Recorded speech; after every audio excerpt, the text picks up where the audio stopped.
to Andrew. Thank you, Catherine, and let me add my very warm words of welcome to Catherine's. It's great to be here and have you all with us. For those of you who don't know me, I'm Andy Thompson, recently appointed Professor of Imperial and Global History and Co-Director of the Oxford Global History Centre. I'm a Fellow of Nuffield, having previously been a Visiting Fellow and indeed a former student of the college supervised by John Darwin more years ago than I care to remember. I'm joined by two other and much more distinguished honorary and visiting fellows, Sir Mike Aaronson and Yves Daccord, who will introduce themselves in a minute and say more about their respective careers in two of the world's oldest and largest international aid agencies. Now, the focus of today's alumni event is to think about international NGOs like Save the Children, of which Mike was former chief executive, and international aid agencies like the International Committee of the Red Cross, of which Yves was until quite recently Director General, at a time when these organisations are facing multiple challenges and subject to intensifying pressures. But interestingly, I think it's also a time when there are growing expectations of international organisations in addressing world poverty and violations of basic rights and questions of social justice. So what we want to do with you this evening is to think aloud about the future of international aid organisations at a moment that John Kay and Mervyn King have recently described as radical uncertainty. It's a time when these organisations are facing the unknown, the world's rapidly changing, they don't have all the answers. So where are they going to be in 10 years' time? Will they be as important and influential as they are now? Or might they be downsized or relegated to a smaller and even more peripheral role? And in what ways, importantly here, because it's a session where we want to look at the past, the present and the future. So in what ways might their pasts, their histories, their previous experiences help us to peer into their future? So we're going to have three sections to the conversation that I'm going to curate with Mike and Yves. We're going to start with the past and then we'll shift to the present and then finally the future. And after that, we're going to open up to questions. So please do, as Catherine says, use the Q&A function if you've got a question and post it and we'll pick it up. So I'm going to start with you, Mike, and then move to Yves.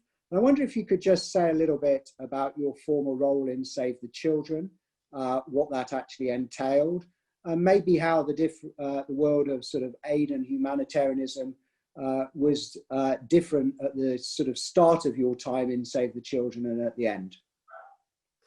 Thanks very much, Andy. And it's absolutely appropriate you should start with me because I am definitely someone who was. I'm definitely a man of the past. I started working for Save the Children in 1969, believe it or not, at the tail end of the Nigerian Civil War, the Biafran War, and I stayed there for a couple of years. I then went off and became a member of the UK Diplomatic Service for 16 years before returning to Save the Children, initially as what at the time we called Overseas Director for 7 years and subsequently Chief Exec for 10. So I'm very conscious and delighted, by the way, that several former colleagues of mine from my time in Save the Children are with us on the call. So I have to choose my words with care. I think, there's no comparison in a way between the Save the Children that I joined in 1969, possibly even with the one I returned to in 1988, with the one I left in 2005, let alone what the organisation has become today. So no doubt, Andy, we'll come back and talk about these changes in a bit more detail.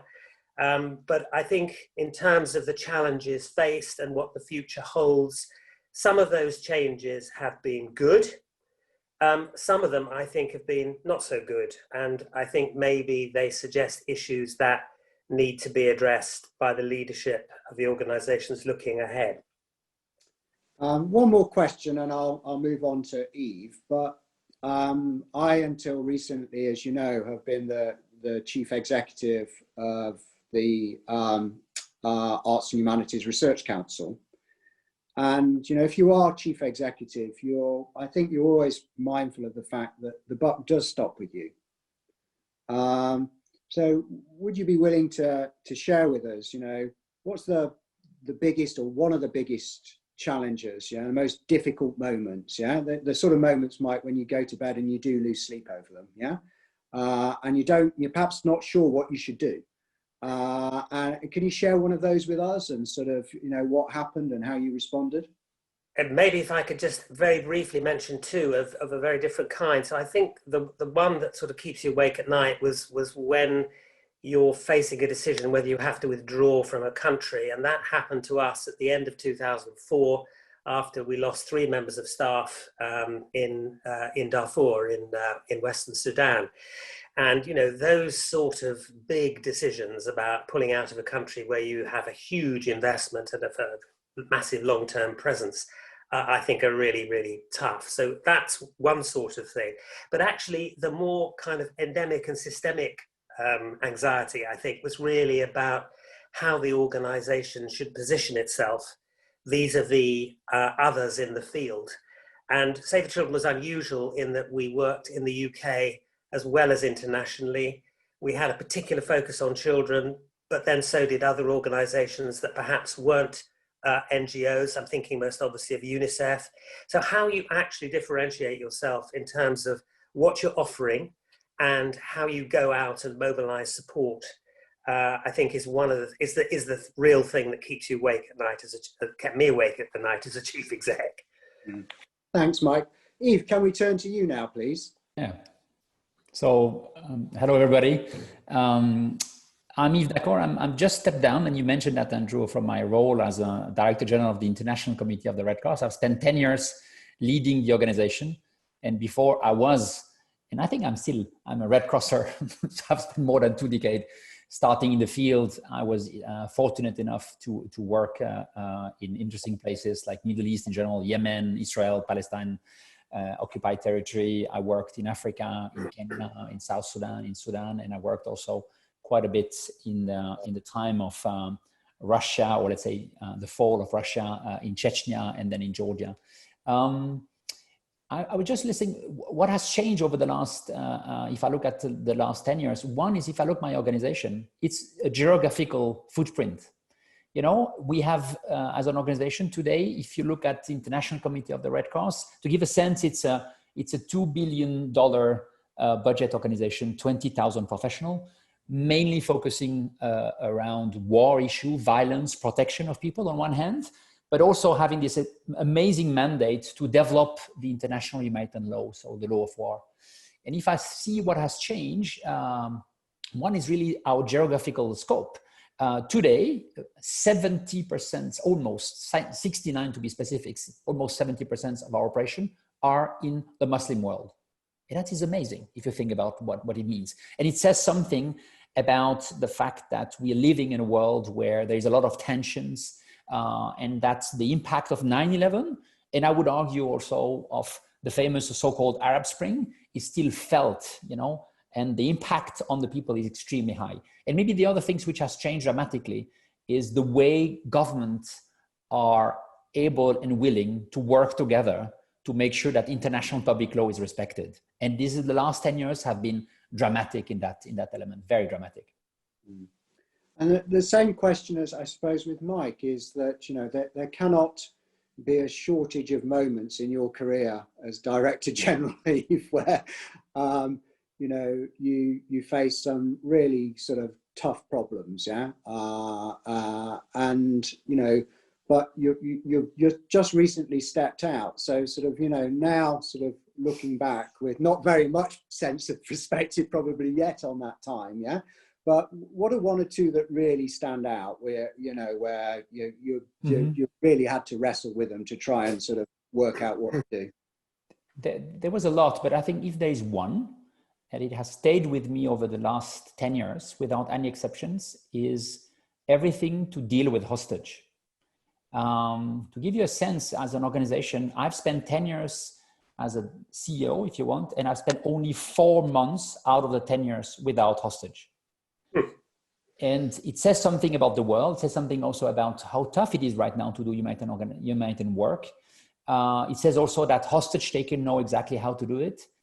And I must say that was something, it's still something which, when I left the organization, I still had 2 colleagues, and they still are hostage, that I was not able to liberate.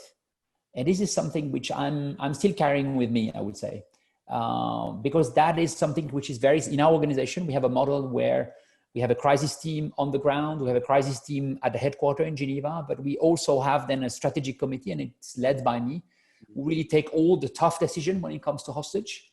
And to imagine that I still have 2 of my colleagues that are hostage. One of my colleague has been hostage since 6 years. I think she's still alive. And we've not been able to find the solutions to free her. It says a lot. And this is possibly the things I'm still carrying with me. And I've carried that for over the last 10 years, and I will still carry that with me, yes. That's an extraordinary sad, but extraordinary anecdote, Yves. I suppose for both of you, before we move on to the present, is you could say that sometimes it's the conceit of the present and maybe amplified by sort of, the language of globalization, but it's just unlike the past, yeah? But I know that your former boss, president of ICRC, Peter Maurer, actually sees that very differently, Yves. He thinks the past is a really rich resource for the ICRC to draw upon and learn from, yeah? And I'll start with Mike, and then I'll come back to you, Yves. But I mean, I just want to ask you, Mike, in terms of the Save the Children, is that, which of those 2 schools of thought do you subscribe to, and why? Do you think the past is important, and a sense of the past and its history for Save the Children? I mean, really important, Mike, not just rhetorically. And if so, why? I definitely think it is. I also I think that it is possible to exaggerate the uniqueness of the present. I think many of the, and that's also why a historical perspective is so useful, because it helps you to understand that the issues you're facing in the present, and you've been there before. They're not necessarily coming up for the first time. So I think both those propositions are true, but I definitely am on the side of those who think that an organization really needs to understand its history. And I think the particular thing it needs to understand is what were its founding values? What led it to come into being in the first place? Are they still relevant? Because if not, frankly, why does it still exist? And if they are still relevant, then how true is the organization still being to those founding values? And I think as understanding the history, not just as you suggested, Andy, not just as a sort of tableau that one can, sort of get a kick out of, but actually as really helping one to understand why one is what one is now and what one might be in the future is really, really important. Thanks. And coming to you, Yves, I mean, I suppose the ICRC, it is a global brand. It's probably a global brand first and foremost because people know that your colleagues are, often the first people there in disasters and emergencies. People don't always know as much about the work that the ICRC does in protecting detainees, but also, of course, custodian of the Geneva Conventions. So, why is history important to the ICRC? And do you think you were in an organisation, Yves, that, if I can put it like this, that was and is historically literate? I think we are. I think we are an organization which comes from a book, the Geneva Conventions. Our founder had this fantastic idea, not just to make us operating, but also to somewhat agree about the common grammar, right? And this common grammar has been the base of our work, and I think of our ability to connect with, in fact, warriors around the world, which is still amazing. Today, I was in a position together with my colleagues to engage directly the Taliban or the Islamic State group or the FARC, as well as any government, to talk about protection issues, which is quite amazing. And having this independence, this is fantastic. why are we literate about the past? At least for two reasons. One, in our own history, we are in fact organization who believe in paper, believe in books, believe in negotiation, believes in archive.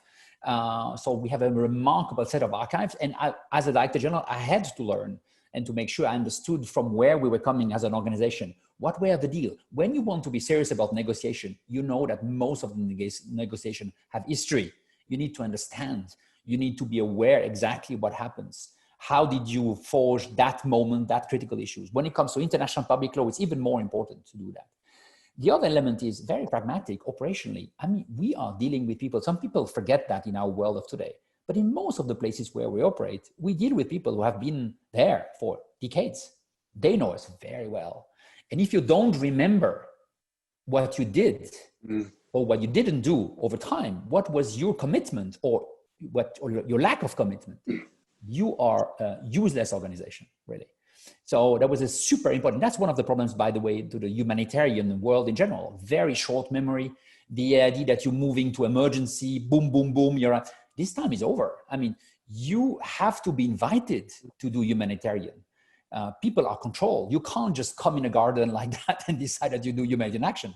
You need to respect the people, especially when you work like an organization like mine, in war, in violence. So I think for us to understand where were people coming from, what were their connections, where is the power, who owns the power, and be humble about that is absolutely essential. And if you don't understand that, then you're really not relevant.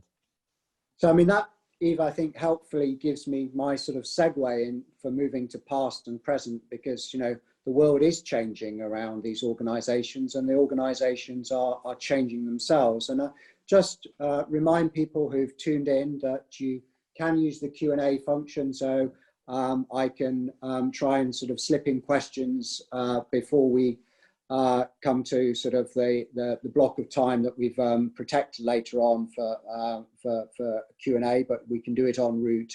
So moving to the present, I want to ask you both and press you a bit on what you think might be particular or distinctive about the current challenges and some would say crisis facing international organizations and aid agencies.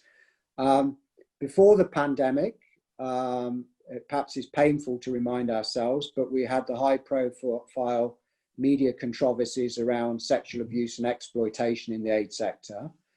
COVID-19 is widely being referred to as a watershed moment for the aid sector. I mean, do you think it marks the end of an era of spectacular growth over, 20 years or more of international humanitarian action?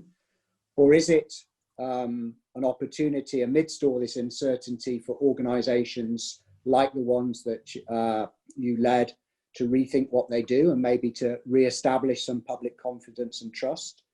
Or is it simply going to throw into sharper relief, problems that were there before? And what sort of leadership is going to be required to navigate and negotiate your organizations through this sort of so-called radical uncertainty? So we're moving to the present, Mike, and maybe I could start with you on this. What do you think is different and distinctive about sort of, what's going on in the world and what that means for Save the Children now?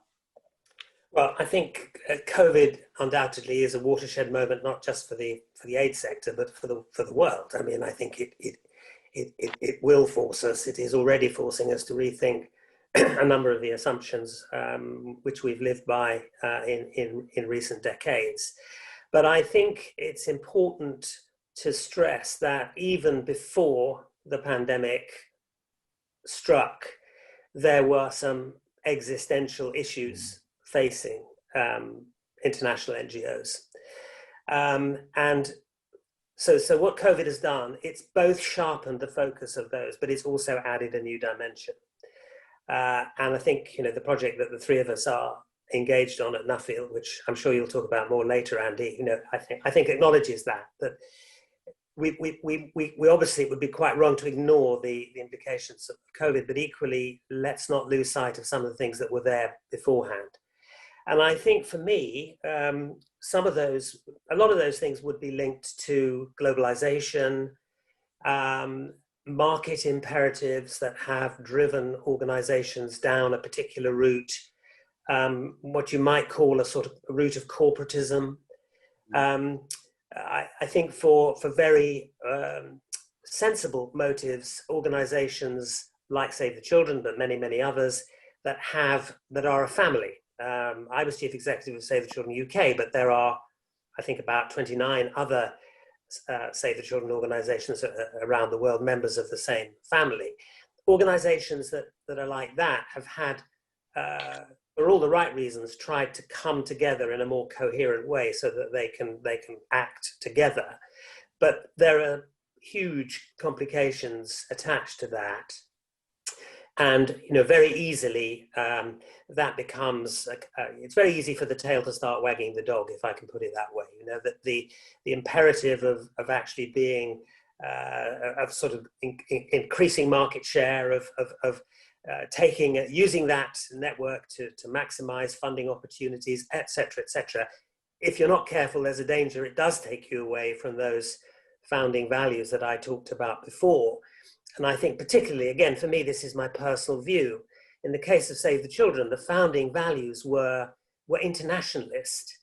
They were, the philosophy was that we want to be a global family of organizations that takes responsibility for children in its own country, but then collaborates internationally with other organizations.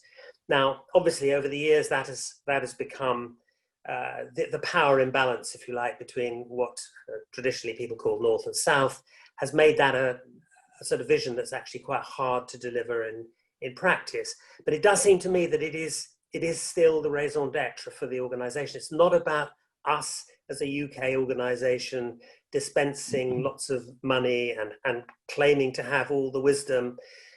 It's actually about trying to build something more substantial and more sustainable in a more sort of equitable way with sister organizations and partners across the world. And my sense is that we've all slightly lost sight of that. We've been driven more by market forces and funding opportunities, and you know that imposes quite a big strain on the value system of the organizations. Yeah. Great, we've got some Q&A sort of coming in, which I'll refer to in a minute. Yves, I just want to put a slightly different inflection on this question for you. And it is, you know, some would say it's the aid sector sometimes in thinking about the issues that we're talking about can be quite sort of inward looking, quite navel gazing. You know, there are some debates, and they're very legitimate debates, but that have been running for quite a long time about sort of relationship with affected or beneficiary populations, or the balance between emergency relief and longer term sort of, you know, sort of development, or, you know, how beholden you are to your sort of donors. Is the risk there actually that it becomes so, I mean, these are legitimate issues, but it becomes so inward looking that you miss the fact that the world around you is really changing? You know, there's a digital revolution, there's climate change, there are new social movements in Black Lives Matter and Me Too. Do you think that there's a risk here that the aid sector is looking too much inwards and not outwards in thinking about sort of current challenges? Yes, I think so. At the same time, we have to maybe agree and maybe, if you don't mind, expand a little bit about, we talk about the aid sector, right? Because, and roughly speaking, what you would find is you would have right now, and this is an interesting place people forget, over the last 15 years, there is one place where the aid sector has changed dramatically. It's everything related to natural disaster. 15 years ago, we remember the tsunami was a major disaster. People felt, oh my God, what are we doing? Governments were absolutely useless. There was very little things happened. Today, I would argue that almost the entire natural disaster sector is now controlled by local actors. And that's quite a revolution, right? That's, I found very interesting. Not perfect, but you see states, you see local actors in being in a much better position than they were 15 years ago. So when we're talking now about the international humanitarian sectors, we are focusing, in fact, what we call in our jargon, protracted crisis. And these protracted crises are crises which last, where the local government is most of the time not in a position to provide basic service to the population. And where you do have states who intervene, which intervene normally with a combination of special forces, drone, and cyber. So I think objectively, there is a situation which is today more complex to deal with and a little bit more difficult. And what is true is that over the last few years, humanitarian sectors, not all of them, but most of them, were somewhat trying to compete for a market, if I may say, which were more and more difficult. And the obsessions about finding the right resources for good reason were something which somewhat made some organizations forget about what they were doing. And I think there is another element which a lot of organizations wanted to be subcontractor of big organizations, mainly the United Nations. We love them, but if you give money to organizations that I love, like the UNICEF, for example, you know that most of the time, it won't be a UNICEF person who does the job on the ground. The UNICEF will, for example, ask and make a deal with Save the Children, right? And Save the Children themselves will make a deal with then maybe a national organization that will make also a deal then with a local organization. So I think there is also an economics of the and a way to do business, if I may say, of the humanitarian sectors, which has changed over the last 10 years.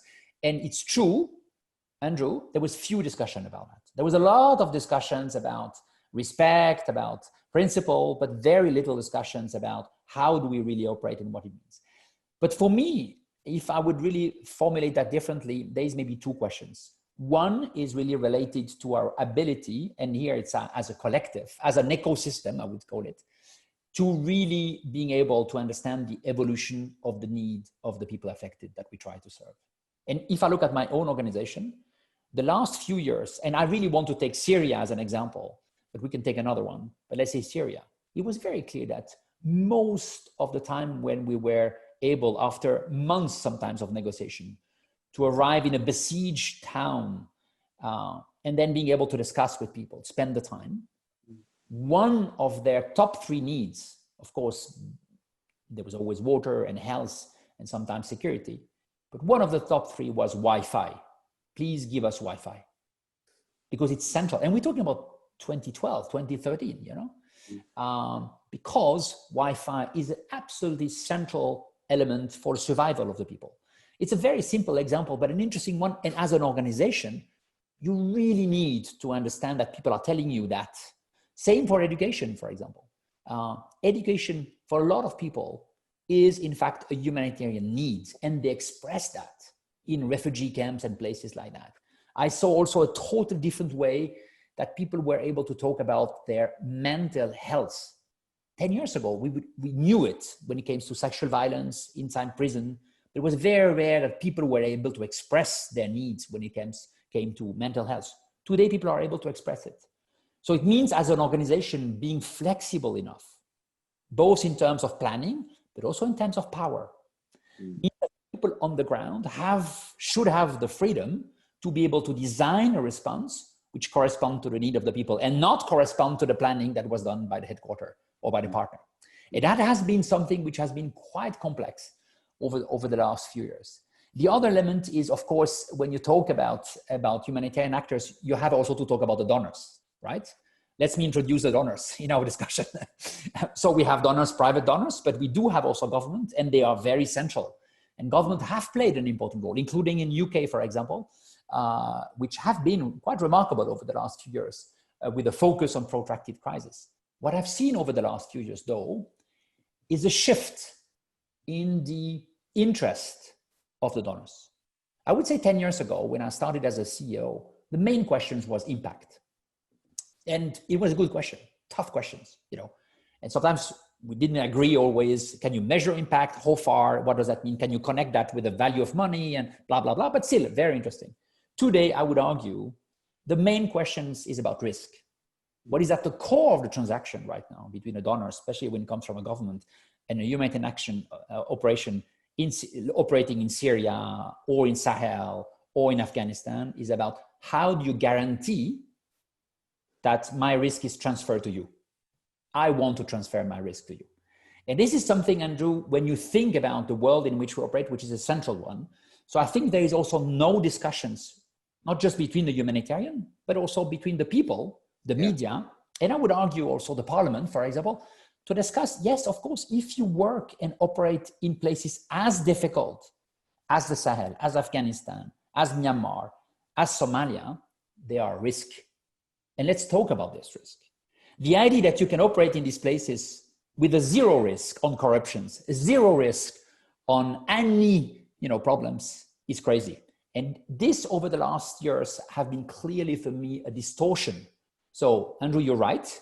I think there was a need and there's a need today to have a much more serious discussions about the way humanitarian operate, the business model, the question of transparency, how money is spent, what is discussed, the power dynamic also. But there's also a discussion who needs to go beyond humanitarian and somewhat bring, for example, parliament and government, and I think people, about what type of humanitarian are we talking about. A lot of people and a lot of media still give this impression that humanitarian is like fire brigade, there is an emergency, we go, we are the hero, and then the fire is over and then we're back. We all know this is not at all the world in which we operate. So that's what's happening in the world now. But Mike kindly referred to the fact that this session with you today stems out of a big project that we've recently launched, exciting project in Nuffield about international NGOs. And part of that project is thinking about the future scenarios that organizations like Save the Children or ICRC should be contemplating and preparing for. So I want to ask you both, final question before we open up for more Q&A, and I've seen we've got some interesting questions that are being posted now. Are we living in a transition to a new reality for international aid agencies? And if so, what does that new reality look like? Is the view of what they should be doing in disasters and emergency likely to change significantly? Someone, I think, in one of our seminars talked about the possibilities of international aid agencies being Ubered out of existence. Mm-hmm. Do we think they'll be there in the same form in 10 years' time? And are they willing to change and to contemplate the changes that might be required to remain as relevant as they'd like to be? Mike, can we come back to you? Well, I think Yves' point about humility and having the wisdom to appreciate that one doesn't necessarily know what's right and what's best for people is fundamental to this. And one of the big debates, and it goes on all over the sector, is about what some people call localization, which is not a term I like, because I think it's a term that is defined by the outsider looking in, and I think it's the wrong way of framing it. I think the way he framed it is much more helpful. But coming back to COVID, I mean, COVID has really thrown this one into sharp relief, because for operational reasons, INGOs do not have the freedom of maneuver that they're used to having. Local organizations have had to find different ways of doing their work. In some cases, governments have seized the opportunity to shrink the space for civil society organizations to operate. So, as I said before, some of these things are quite specific to the pandemic, but some of them are really just sort of actually providing an opportunity for organizations to rethink what the business model is, how they actually want to do their job. And I would just like to add to Yves' point about relations with donors. I mean, bear in mind, I've been out of the sector now for 15 years, but just looking at it, I find it quite shocking, the extent to which the relationship between independent, non-governmental organizations and their donor governments, particularly and most obviously in the UK, has changed. I mean, one of the great virtues of the old Overseas Development Administration, and even when it became DFID, was, it trusted the organizations and was ready to sort of give them funds within a broad framework agreement, because it knew that they did a good job and would do good things. What we've seen now is a much more sort of transactional, instrumental approach. And I think the expectations of donors, and it's back to Yves' point about risk transfer as well, they want the organizations to carry all the risk, which simply obliges the organizations to devote more and more resources to managing that risk and, as it were, sort of covering themselves. So, there's something very fundamental about how do we, and I know it's one of the questions that's been put by Paddy Coulter, how do we have a more mature debate about what this activity is really all about. And it's not something that INGOs can do on their own. I think they need to recognize the importance of it. I think they need to be in the vanguard of leading it. So come back to your question about leadership, Andy. A lot of the leadership that's required, I think, is actually about encouraging people to have the right conversation. And it's not just about a leadership that raises the flag of my organization and says, we are the best and give us your money. You know, it's a leadership that actually allows a more mature discussion to take place. So, you know, I think, I'm hoping that our project will provide a platform, if you like, and create the space for that conversation to take place. And it's not the only one. I mean, there are other initiatives which we will link up with, but, you know, I think we have the advantage with people like Yves involved and other CEOs from current CEOs of organizations. We have a real opportunity to try to take that discussion out more widely. Yves, and then we've got some really good questions that I want to get to, but a shorter answer, Yves, from you this time, but is just say, and you might not thank me for this thought, but just say we were to sort of sign you up tomorrow for another 10 years as DG of ICRC. What would be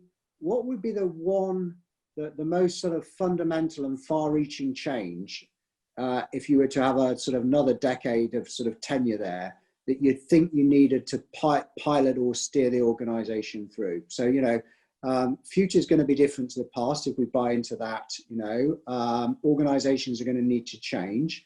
If you had to highlight one change for us that you'd think you needed to prepare the ICRC for, what would it be? One, data question. Yeah. Clear, which is not surprisingly, already over the last few years, the data question has become absolutely central. So, and what is very interesting is if you look at the ICRC, the data has been already at the core of what we did. We were taking a lot of data from people to try to follow them up, both in prison or when they were refugee, whatever. This is a new world, right? You have first to make sure that the data of the people are protected. And who can, as an organization, allow to be hacked, for example, which will be hundreds of thousands of data that will put people at risk, our reputation will be dead. So the ability to manage our own data already will be central. B is, I think I will lead the organization to be the new Google, not as Google will be, I don't like Google, but as an organization that would in fact think and make an offer, which is to manage and protect the data of people in unsecure environment. And what will be the big change? Let the people choose to come to us and find the technology that will be able to do that and use the power of my organization to somewhat make a deal with the state. It will be possible under international humanitarian law to somewhat have, for example, cloud, which could be diplomatically protected under international humanitarian law. If you would be one challenge, that's the one I would do. That's very interesting. And I think, you know, Mike, you referred at the start to, and you know, this is part of what I'm writing about, to the Biafra crisis. And I think, you know, the digital revolution of our own time at least holds out the prospect of organizations like Save the Children and ICRC actually understanding in real time what's going on in a crisis. I mean, I know from, you know, pouring through the archives on Biafra, you know, the scope for people to, you know, actually even establish what was going on in their own particular patch of that conflict was difficult enough, yeah, let alone what was going on from around them. But let me come to some of the questions now.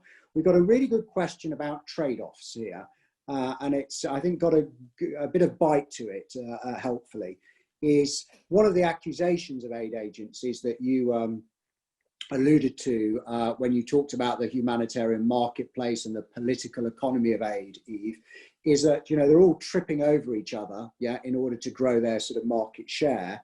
And in doing so, perhaps, and I think, you know, Mike, you may have implied this as well, at risk of, if not actually sort of deviating from some of their sort of founding and sort of core values.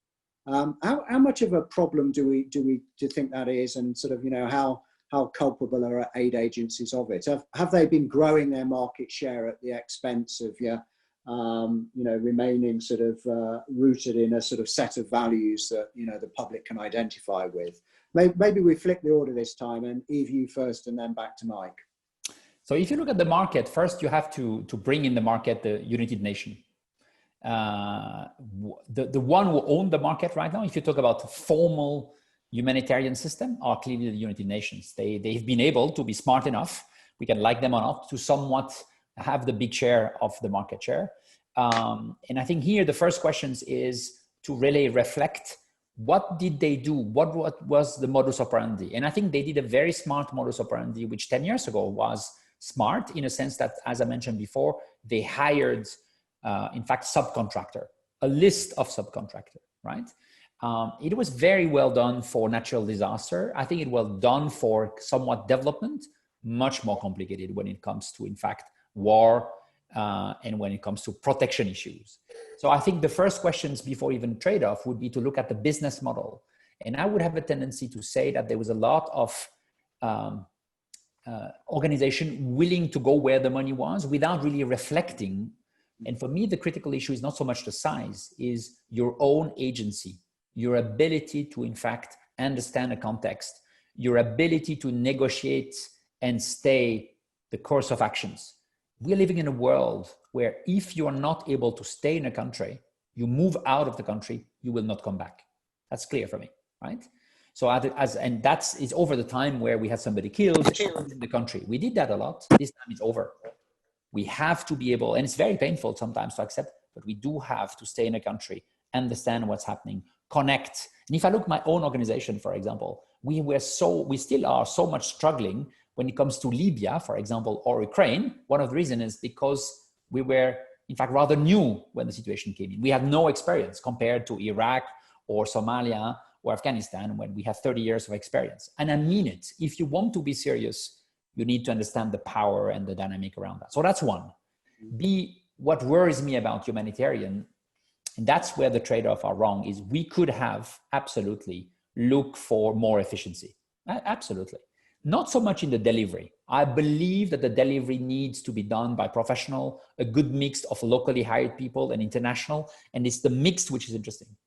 But service could have been done differently. If I look at my own family in the Red Cross, and I was hoping to do that, and I was not able to do it. Global shared service, of course. I mean, we are crazy. We have so many organizations. How could you have, 15 different IT models? How can we have so many different, in fact, logistics? So I think on basic, that is something I would really, in terms of model, I would have done very differently. And I think here, I'm surprised that our donors and the people didn't challenge us much more. Or they challenged us at the wrong end of the story, which was more about, specifically looking at the long list of issues we were doing when it comes to accountability, but not challenging and pushing us to be, on one hand, effective, and effective is by all means, in some places, having the right people, staying, understanding, connecting, generating trust, and be efficient when it comes, if you want, to what I will call classical services like logistics or IT. And this is maybe one of the issues that will bring now humanitarian in a situation where their cost, also, let's talk about it, start to be too high to operate in places which are very difficult. And last but not least, there is also a security cost. And I think this is what has changed over the last 10 years. And if you want to be serious as an organization, you need to be able to manage your security. You need to be able to manage relationship. You need to understand who are the armed groups. What does that mean? What are the government? If I look at my own organization, to give you figures, we had between 20 to 30 full-time people for each of our hostage, if you want to be serious. That is also very costly. Mike, if I'm just slightly reframing this question for you, is if you think of organizations like Save the Children or British Red Cross or Oxfam, those international NGOs that at least British in their origins, do you think the bigger problem is that they're at serious risk of losing sort of public trust and confidence and support, and donor trust and confidence and support, therefore? Or do you think the bigger problem is that in recent years, they've tended more to follow their donors rather than to see that they've actually got a role in leading their donors and sort of, you know, shaping what they're willing and prepared to donate for? Well, I think it's a bit of both. You know, I think people used to talk a lot about compassion fatigue, and then of course, you know, the next DEC appeal came along, and it was perfectly obvious that compassion fatigue just wasn't an issue. I mean, people still respond with generosity and humanity to disaster. Mm-hmm. Have the particular organisations that make up the Disasters Emergency Committee in the UK and similar ones, do they enjoy the same level of public trust now as they used to? I don't know. I mean, there must be data. There must be data that would show this. We had an awful lot around the, as you referred to earlier, Andy, the Haiti revelations and others relating to the sector, including Save the Children. And it was quite clear that they were, you know, while there were undoubtedly serious issues there that needed to be surfaced, it was also clear that there were people who were using them as a stick with which to beat the organizations in a particularly unfair way. So there are people clearly with an agenda who don't like the power that these organizations traditionally have had. And, you know, that undoubtedly is a factor. But I mean, if I could just go back to your earlier question to Yves, I mean, I go back to what I said before when you asked me about, you know, what kept me awake at night. I think this issue about hanging on to your values versus maintaining and growing your market share is absolutely fundamental. You know, I mean, Eglantine Jebb, the founder of Save the Children, said the mission of the organization should be to do itself out of existence. Well, yes, of course, theoretically that's a noble aspiration, but you know, the reality is if you're chief exec of an NGO, you have to find a way of making sure that there's enough money coming in to pay people's salaries, that you can deal with the increasing costs, such as the one Yves referred to around security, but there are many, many others, the costs of compliance and all the rest of it. So, you know, it's all very well to be idealistic, and we should challenge ourselves, but there are some practical issues around keeping organizations going, which are very real. And you know, we have to also to get people to understand that you can't just suddenly pretend that you can be something completely different than you are right now. It just won't happen. So you know, I think it comes back to this point about, can we have a more mature debate about what's really at stake here? Because a lot of the debate about aid and about sort of, you know, the so-called humanitarian sector is really very ill-informed. It can be quite prejudiced, and that's not good enough given the mission of these organizations. You know, given that there's a real problem. We've probably got about 5 minutes or so left, and let me take you to the debate then, and challenge you both a little bit, because one of the most recent sort of instantiations of that debate, of course, has been Black Lives Matter. Mm-hmm. And there's a lot of talk across our sort of public life of the need to decolonize some of our treasured established institutions. You talked about power, Mike. And, you know, one of the things that you might say about an organization like Save the Children or ICRC is that, you know, for all the fact that they wrestle with state assertiveness, and I think Yves mentioned in one of the questions, what did you mean when or could you say more about the dramatic change in government attitudes towards international legal sort of frameworks? Very topical question given what's been in the news in British politics today. But I mean, is there an argument to say that some of these organizations in the future are going to need to cede some power? And to whom are they going to need to cede that power, and how? And do you have any sympathy with the argument that an organization like ICRC or Save the Children hasn't really decolonized itself, and there's and what would that decolonizing actually look like or amount to? So it's a question about sort of, you know, where the intersection, I suppose, in terms of debate of the future of international aid agencies with the sort of Black Lives Matter debate. Maybe Yves, would come to you first. I think it's a super important debate, and that was one of the challenge I had over the last 10 years was to first really work within the organization.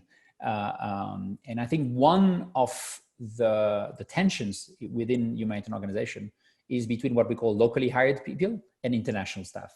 And it's a huge tension, no questions about that.